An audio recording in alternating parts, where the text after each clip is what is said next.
morning, Bucknutters. Welcome to the Bucknuts Morning Five here on Monday, September 12th, 2016. I am Dave Biddle, very happy to be joined by Alex Gleitman. Alex, you did a bold over the weekend, yesterday, in fact, with the point spread of the Ohio State game, and I'm thinking the Ohio State-Oklahoma game. I'm thinking, okay, probably maybe a pick-em, maybe Oklahoma's barely favored. Nope, Buckeyes are favored by 2.5 points, so...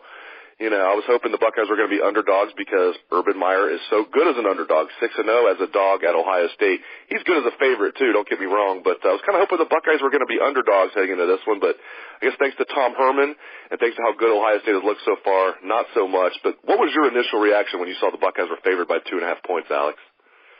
Yeah, Dave, I was surprised, too. I mean, I knew after the Houston loss that the spread would go down at the point. I think at the beginning of the season it was like 6.5 Oklahoma's favorite. It might have went down to like 4.5. I thought it would maybe be somewhere between like the 1.5 to 3 point range. You figure they get the 3 point bump for being on their home turf. So I figured, maybe at worst it'd be a pick'em game on a neutral field. I mean, Ohio State's a young and inexperienced team. I know they beat two teams. I think they did what they were supposed to do against, a Tulsa and a Bowling Green. I think that Oklahoma lost to a good Houston team on a game that maybe could have been completely different if a missed long field goal wasn't returned for a touchdown by Houston. People are all forgetting about how that kind of turned the tide in the game. I think Oklahoma was down 17-16 at the time or something along those lines, and it kind of changed the way that whole game kind of played out at that point. So I was a little bit surprised. As user JJP pointed out, and this is, fact, Vegas sets the line based on perception. They want money even on both sides of the coin. People betting on Oklahoma, people betting on Ohio State. And I think, maybe with at least my small sample size of seeing on Bucknuts and, just in Buckeye Nation, the Buckeye Twitterverse and all that, how confident Ohio State fans are, going into this game against Oklahoma, that maybe they felt that they put Ohio State as underdogs, they would see a tremendous amount of money going toward the Buckeyes. And, that they would have to change the line anyway. So they set it at 2.5. I think that's probably, thinking about it now in retrospect, that's probably the right line to set it at, so that, you're getting still Ohio State money for the people who think that they're going to win by a field goal or more. And then you're getting the people who think Oklahoma might straight out win the game or, lose maybe by a couple points or within a field goal or something like that. So I think it's probably the right spread. But, when it first came out, I was definitely surprised that Ohio State was favored in the game. I still think they shouldn't be favored in the game, but I do understand, I guess, why maybe Vegas has Ohio State as about a field goal favorite. Hey, you and I were talking about how confident Ohio State fans are right now. I mean, Ohio State fans are always confident to a degree, but now it's almost like almost has a national championship or bust feel to it. Maybe it has that feel every year. It certainly did last year.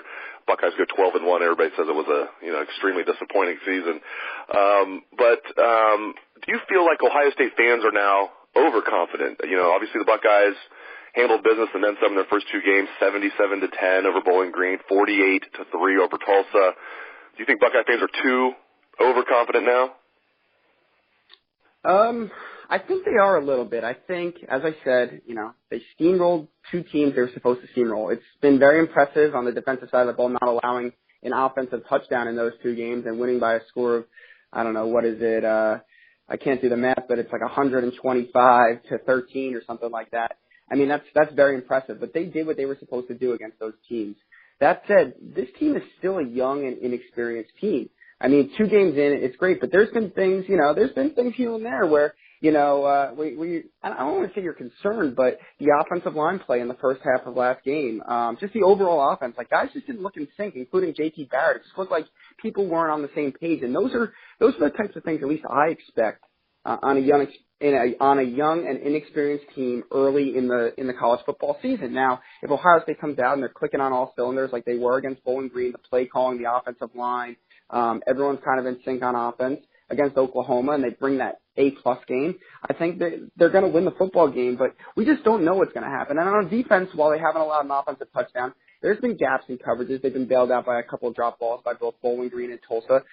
Tulsa was able to gash them on the ground a little bit early using that trap, that inside trap, during the first half. So there have been times, where Ohio State has shown signs of being a young and inexperienced team. And I think that, they need to be able to cover those up when they head into Oklahoma. And I think people are seeing the scores. People are seeing the results. They see Oklahoma losing to Houston, who is a very good team. It could potentially run the table and make the college football playoff. I actually don't think they're going to. I think they're at least going to lose to Louisville, if not another team. But, again, I'll revert back. That field goal kind of changed the whole game. I just think people are looking at that Oklahoma loss, looking at what Ohio State's done against two teams, things they should be doing to those two teams, and they're maybe a bit overconfident in this game. I would say pump the brakes a little bit.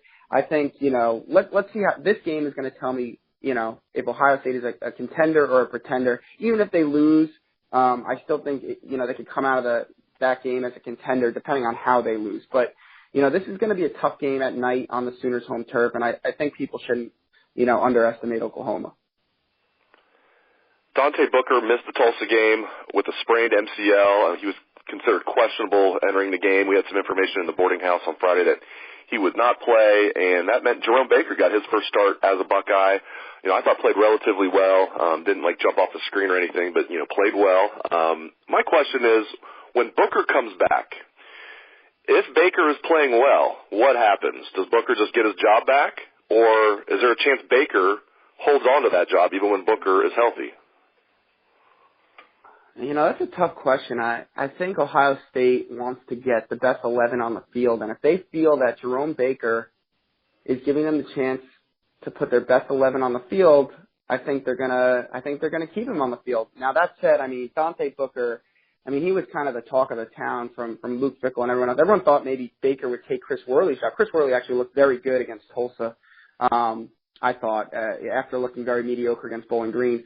So, it could be a situation where Baker plays well and maybe Worley's not playing so well. Maybe they switch Baker over to the walkout Sam linebacker position and insert Booker. I think when Booker's back, he's going to take that job back. I don't think who knows? It looked like, they kind of made it seem like he'd be potentially back against Tulsa. Maybe they'd hold him out as a precaution and that he'd be definitely back against Oklahoma. But now, last week I kind of started getting the feel that maybe he's going to be out a little bit longer than we all think. And maybe that does give Jerome Baker the opportunity to win that job or win another job. I don't know, but I would say right now I'm leaning towards Dante Booker gets his job back, but and it could be as early as this week. But it seems like Jerome Baker has a great opportunity to seize the moment and take a job one way or another. But he played I was very impressed with Jerome Baker last week.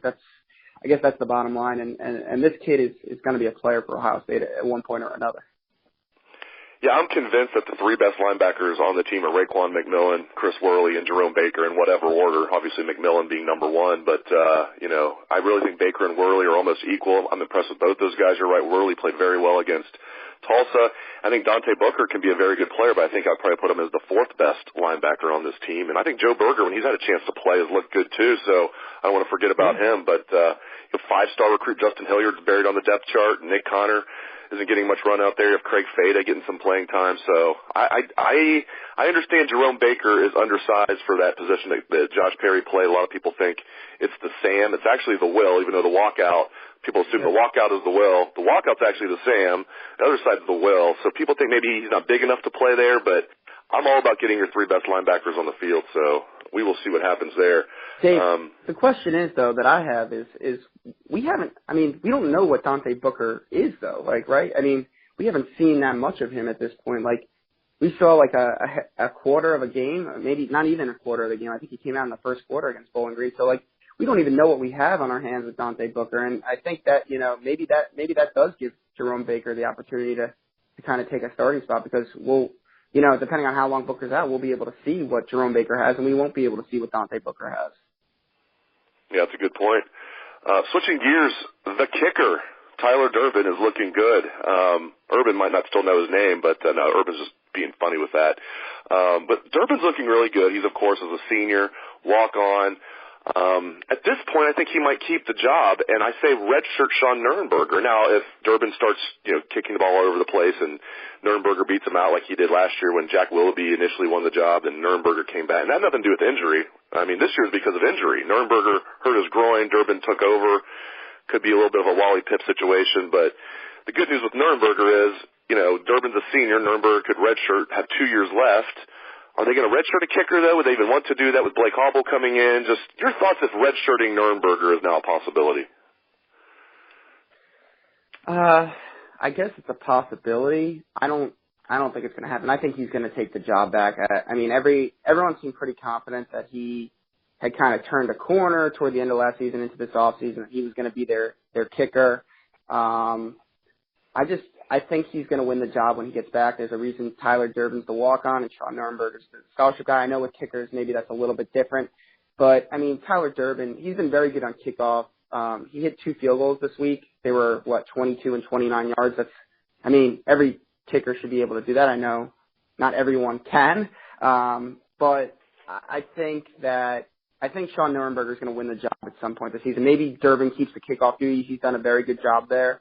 But I think Nuernberger is going to get the kicking job back at some point. So I don't think he's going to redshirt. But is it a possibility? Sure. I mean, if Nuernberger's not back this week and Durbin can hit a couple tough field goals in a hostile environment, on the road and does well at kickoffs again, maybe they say, hey, we're just going to keep rolling with this kid. But I think Nuernberger's going to win the job back at some point. Real quick before I let you go, on the recruiting front, I know a lot of people are wondering about Shaun Wade and J.K. Dobbins. We've heard for months that the Buckeyes are going to need to keep recruiting both of them, especially Shaun Wade. But just what is the latest with Shaun Wade and J.K. Dobbins? Do you feel like they are more solid commits than they used to be, especially with Shaun Wade? Just what's the latest with Shaun Wade and J.K. Dobbins, Alex? I mean, I think it's status quo with both of them. Starting with J.K., I mean, he continues to say he's committed to the Buckeyes. He's continued to say, or at least he's told me in the past, if they did bring in another running back, if they got a Cam Akers to commit, or if they look, he'll look, something like that. I think if Cam Akers, committed to Ohio State, would J.K. Dobbins maybe take a couple officials, make sure, this is what he wants to do? I think so. But right now, I mean, he told Steve Wilfong last week or a couple weeks ago that Ohio, he's not even thinking about other schools. Ohio State's his home. So I think, J.K. Dobbins is an Ohio State commit. He's solid, but I think you have to watch the situation should things start to heat up a little bit between Ohio State and Cam Akers. Now, Shaun Wade, to me, I don't think anything's changed in that situation. He's going to take official visits. He's going to take a couple unofficial visits, Florida, Alabama. I know Notre Dame is a school he's looking at as well. He'll be at Ohio State. I think those are kind of the 4 schools you have to look at this point. And I think it's going to be Ohio State fighting to the end to get him. He's going to make that kind of final decision in early to mid-December. He's going to be an early enrollee, so it's good. You're not getting screwed in January, left at the altar on National Signing Day by Shaun Wade. But Ohio State's also known for a while that this is the situation, and they've prepared themselves on the recruiting trail to be able to bring in, whether it's another defensive back target, if they want to use that spot for a defensive back, should Shaun Wade choose to go elsewhere, or, another player, whether that's a defensive tackle or a linebacker or another wide receiver. So I think Ohio State kind of knows the position they're in right now. You can almost act like he's uncommitted and say that he's the leader, or that Ohio State is the leader right now. But I think that, Ohio State knows that and that they need to continue to recruit him as if he's uncommitted, because right now he's going to be taking visits and he's going to have to make an ultimate final decision. But Ohio State is in the lead right now, and if you have to pick one school, you'd probably pick Ohio State at this point. Great stuff as always out of Alex Gleitman. Thank you very much, Alex. Quick programming note, Urban Meyer will meet with the media today as usual for his Monday press conference, 11:45 a.m., so we will be there covering that. And then after that, from about 12:15 to maybe as late as 2 p.m., we're going to be interviewing Greg Schiano, J.T. Barrett, Pat Elflein, Sam Hubbard, Raekwon McMillan, and Malik Hooker. At least those are the guys that are scheduled to come out. It doesn't always work out according to plan, but those are the guys we're scheduled to get. So keep it locked to Bucknuts all day for stories, bolts, and videos on what all of those men have to say. Thanks again to Alex Gleitman, and thanks to the listeners out there for tuning into the show. I appreciate it. Hope everyone has a great day. Let's hear some Buckeye swag, best damn band in the land.